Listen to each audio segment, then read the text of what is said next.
அம்மா இன்னைக்கு சண்டே என்ன ஸ்பெஷல்? வாப்பா பாத்திரலாம் என்ன பண்ணியிருக்கிறோன்னு சொல்லிட்டு. இன்னைக்கு வந்து சிக்கன் சிந்தாமணி பண்ணியிருக்கிறேன். நம்ம வீட்டில் எல்லாத்துக்குமே ரொம்ப பிடிக்கும். சரியா? அது அக்காவுக்கு உனக்குலாம் ரொம்ப ரொம்ப பிடிக்கும்.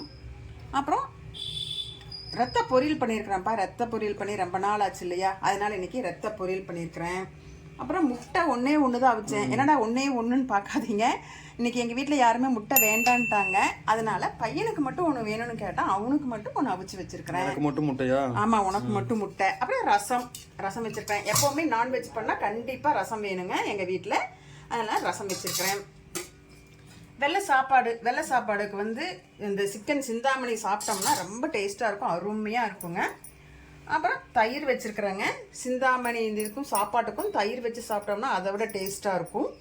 இதெல்லாம் இன்னைக்கு வந்து நம்ம வீட்டில் இவ்வளோதான் சமையல். இன்னைக்கு வந்து சிம்பிளான சமையல் தான் பண்ணியிருக்கிறோம். உங்கள் வீட்டில் என்ன சமைச்சிங்க அப்படின்னு சொல்லி எனக்கு கமெண்டில் சொல்லுங்கங்க. இந்த மாதிரி சமையல் வீடியோக்கு கௌரிஸ் ஹோம் சேனலை சப்ஸ்கிரைப் பண்ணிட்டு பாருங்க. அப்பதான் நான் போடுற வீடியோ உங்களுக்கு அடுத்தடுத்து கரெக்டாக வந்து சேரும். நன்றி, வணக்கம்.